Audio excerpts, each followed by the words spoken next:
Justina Nixon, Vice President and Chief Impact Officer at IBM, one of the largest technology companies in the world. With a degree in mechanical engineering from the University at Buffalo and an MBA from NYU Stern School of Business, Justina combines technical excellence with strategic vision. At IBM, she leads global initiatives in education, sustainability, and digital inclusion, including the Skills Build program, which aims to train 30 million people by 2030. A reference in leadership with social impact and responsible innovation, Justina is a global voice in building a more inclusive future through technology. I am here with one of the highlight speakers here at Web Summit, Justina, the Chief Impact Officer at IBM. And I'm so privileged to meet not only an incredible woman, but a force to be reckoned with a little bit of an ambitious goal. She casually started this day dropping that they have an ambitious goal of forming 30 million people by 2030. Yeah, you heard it right. 30 million people to be upskilled in AI and change the workforce. My start of the conversation is how. Justina, thank you so much for coming. Thank you for having me. Is this your first time in Rio? Let's just start with start. No, my first time. I want to know. Yeah, my second time. Actually, I came last year at Web Summit, and it was so amazing that You were like, I'm going to. yes, I said I'm very back. We convinced you Rio's not that dangerous. See, guys, she came back. She's okay. So what made you come back? And tell us a little bit about what you do.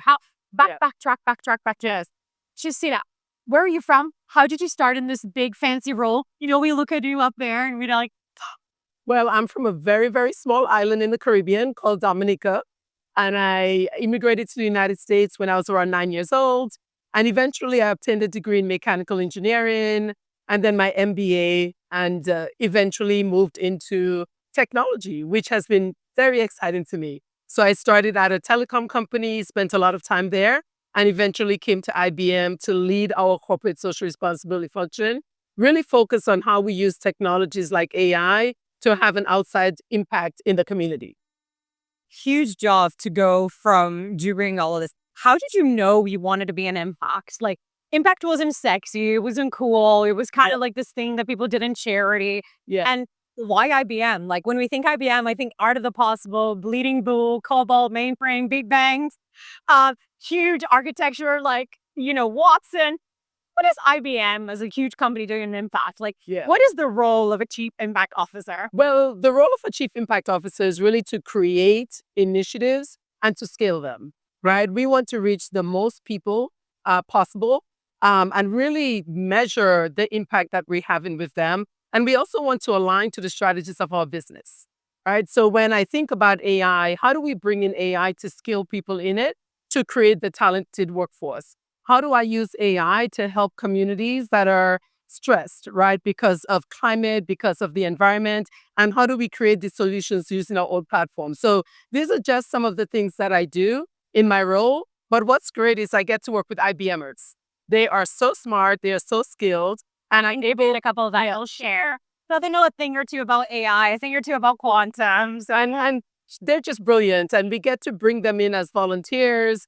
They help with our partnerships. They go to universities and talk about STEM careers, and we leverage them in the creation of the programs and the initiatives that we launch in community. But I also wanted to go back as a mechanical engineer. A lot of what we learn is how to solve big problems, big challenges. And a lot of those challenges are societal challenges. So I think back to my time in engineering, to product development, and eventually where I am today. And I think I've been solving these issues, right? These challenges all along. So it was really a really nice partnership in IBM to really focus on how do we have that societal impact using technology. And the society impact is really hard. When a lot of people think about impact, they think about, oh, that's nice. Banks plant trees, they have charity.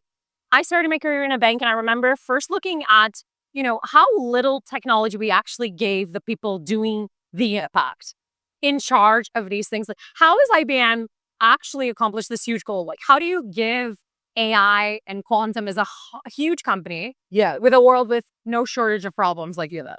Yeah, I mean, we do it in a number of ways, right? We partner with organizations that are mission aligned. right? So we work with universities, we work with nonprofit organizations, and we're able to partner with them and co-create with them. So we look at the platforms that we have, right, our AI and hybrid cloud platforms, and we look at their capabilities. They're the experts, whether it's in education, whether it's working in community, and we create what is the right learning pathway for you? How do we make sure we're training your professors on the new technology so that they could bring it into curriculum at the university level? How do we make sure students are getting access to these platforms so that they can create solutions that can have an impact in society down the line? So, And they can even think of impact with the solution skill. Like the thing I find is that I don't know about you, but like I'm counting the buzzword bingo. I'm joking and it's like, how many times are we dropping the word AI as if it's going to change everything? yeah, And it is, but we have to do a lot of work and involve humans. Like I'm from Brazil, you're from the Caribbean. Yeah. We know there's a huge gap in education.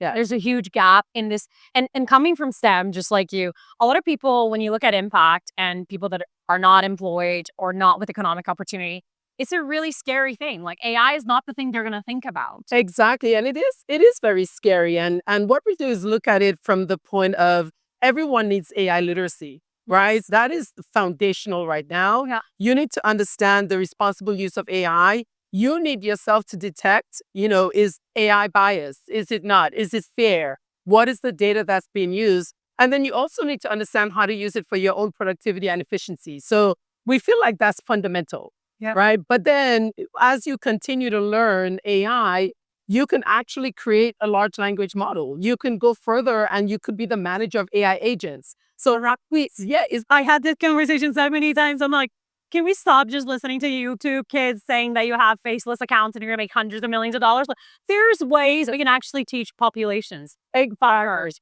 planters, community workers, policymakers.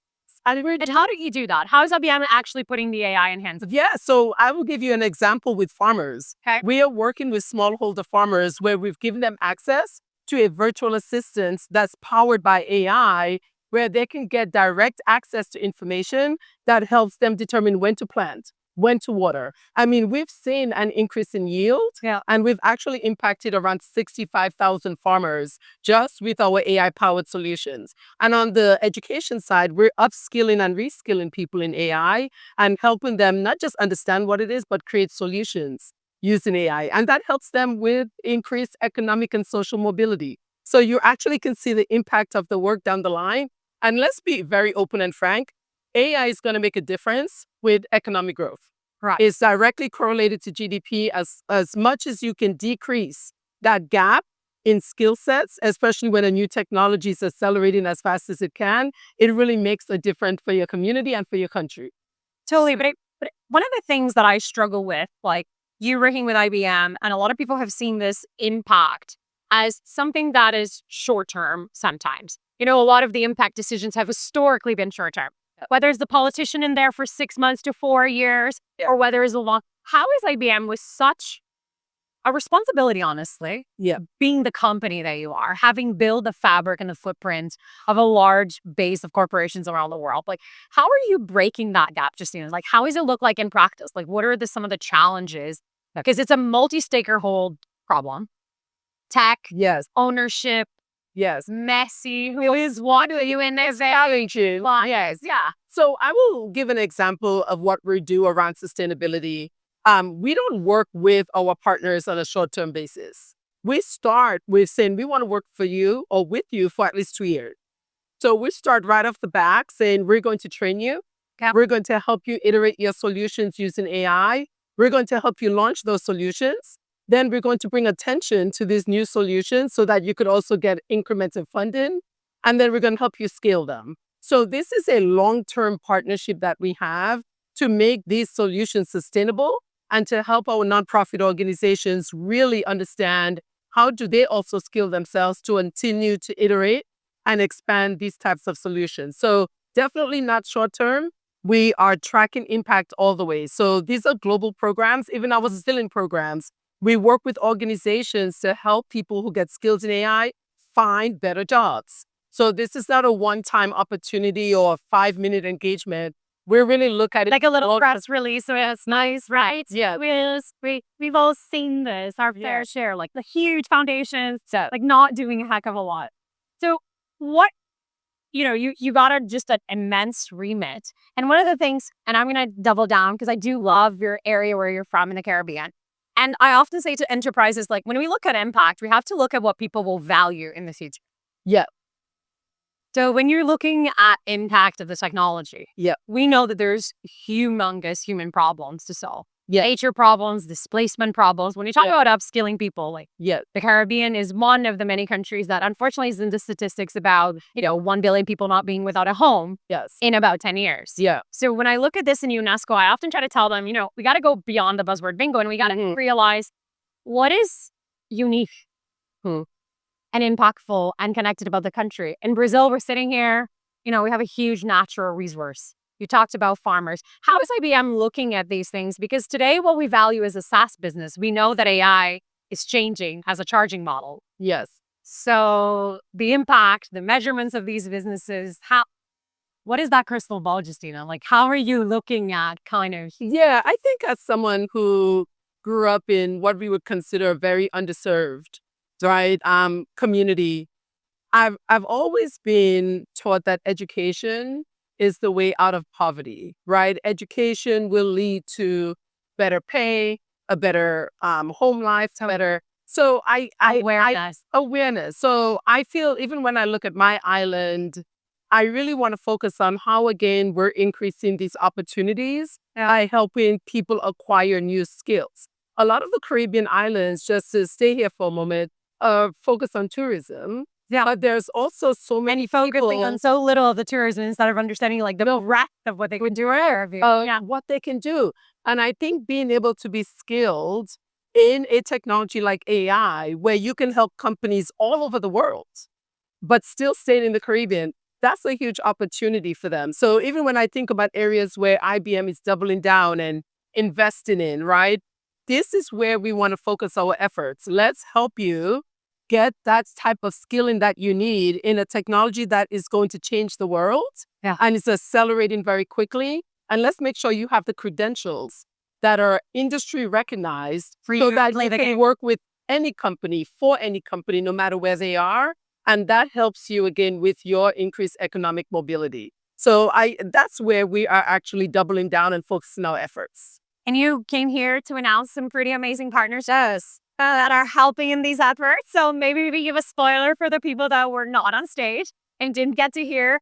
Tell us about who you're working with and what you're doing. That's that you can, because I know there's some stuff coming up that I'm going to be looking at for later. Yes. So we're very excited that today we announced some university partnerships and also a partnership with a nonprofit organization. So on the university side, we are working with FIAP and Intelli here in Brazil. Wow. And with... For people that don't know what they do, what kind of thing are you trying to do with them? Well, we are actually giving their students access to Watson X and all of our experts at IBM. And we're going to work with their students and professors to actually understand AI and create solutions using our Watson X platform. And we're doing the same thing with Tec de Monterrey in Mexico. So we're very excited about those university partnerships. We're also working with Institute Caldera, and we're going to work with them to bring AI skills to their youth as part of their innovation hubs. So again, looking at that full talent pipeline from high school students to university students to adults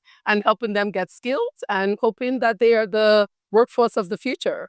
And I'm sure they will be with the tools and the enticement and excitement. So am I seeing in a future here that the Chief Impact Officer of IBM turns into being the person that sells the most amount of value to a company? Did I just kind of hear that right? You heard that right. That's what I think. I think a lot of the future of business and innovation comes from understanding what will actually matter. Yeah. COVID, pandemic 19 sent us all back to our rooms and we didn't really learn a lesson of how connected we are as people. Yes. And I think one of the most inspiring things you said to me today was around awareness. Yes. Awareness of what you're capable of doing, Yeah. awareness of your surrounding, awareness of what that technology can really do and who do you need. So what is the future hold like for Justina? Justina's like, you hit the peak. Like, what's next? Well, I love technology and it's continuously evolving. So we're already starting to dabble into what does a quantum learning pathway look like, right? And already our university partners are asking us, hey, we want to learn more about quantum. How do we get our students ready for quantum? So that's sort of next on the technology front. Yeah. But again, huge focus on AI. And what I love about the technology is that we're using it ourselves. So my CSR organization is leveraging AI to create a really great personalized learning pathway in our skills build platform, or to use it to help all of our IBMers understand what volunteer opportunities are available to them. So we're using it ourselves. I'm excited about that. Eating your own dog food, as they say, right? You're like, I'm going to use this technology. And this is amazing. I don't know about you guys, but like the thing that always amazes me is that we expect people in charity or in impact Yes. to do the most amount with the least tools. Yes. With No, the we're using those tools right in our organization. And of course, I'm privileged because I work for an AI company. So we have access to the tools. We have access to those experts. But there's so many tools out there now, and anyone can figure out how do I leverage them and use them, right? For productivity gains, for efficiency gains. And I urge our partners to really look at that and see how it makes a difference for them internally as well as externally. And when you look at your partners, when they look at impact, have you found ways of like, do you see a future where you're going to be able to use technology and people get out of this zero-sum game that we live in? Because, I've worked at IBM. I used to sell software a long time ago in another lifetime. And bleeding blue in the art of the possible comes from that. And when I learned a bit, I remember the first time like looking at ISAM and like COBOL. And I was like, what is this? How do we run this? Well, now I learned Fortran in university, and I found out IBM created Fortran. So, and then you were like, okay, you guys been here since like this whole thing existed before it was buzzword bingo, right? Yes. So when you look at the aheads, like, what do they expect from IBM? When they look at you, they say, what is the transformation that IBM is going to play? Yeah, I think, we really capital of human. That's what I hear you saying. technology to invest in human capital. I mean, that's the big thing. And even as we looked at some of our nonprofit partners, we launched this program called AI for Impact because we saw that they were also struggling with, how do I think about AI? How do I integrate it across my own environment, internal environment? So we partnered with nonprofits to bring them into IBM and spend time with them understanding how they use it and how they make half of you into this court. That's amazing. I have been here at Web Summit and managing the stage at finance and technology. And I cannot tell you the number of times that people are just like, AI will fix it. And I was like, can somebody just like once level down? No, the human will always be needed. Correct. So ending on a human note, yes. What advice do you have for incredible humans out there looking at your trajectory, Yeah. looking at your eloquence and the career you've built, and frankly, coming from the Caribbean and taking on the world, which I hope to see much more? What advice would you leave them with? I would say have a lot of grit and perseverance and find ways to continuously educate yourself. That's the advice I would give. You heard it first. Justina, it's been a pleasure. You've given me the goosebumps a couple of times, which means this good soul in my world. Thank you so much for sharing and creating this impact and bringing to them that this is about business. This is about return on investment of people and the planet. It is. Thank you so much. Thank you for coming. And stay tuned, and we'll leave the notes for Justina and all the work that she's doing in impact and incredible communities, both in Mexico, Brazil, and beyond. Thanks for watching.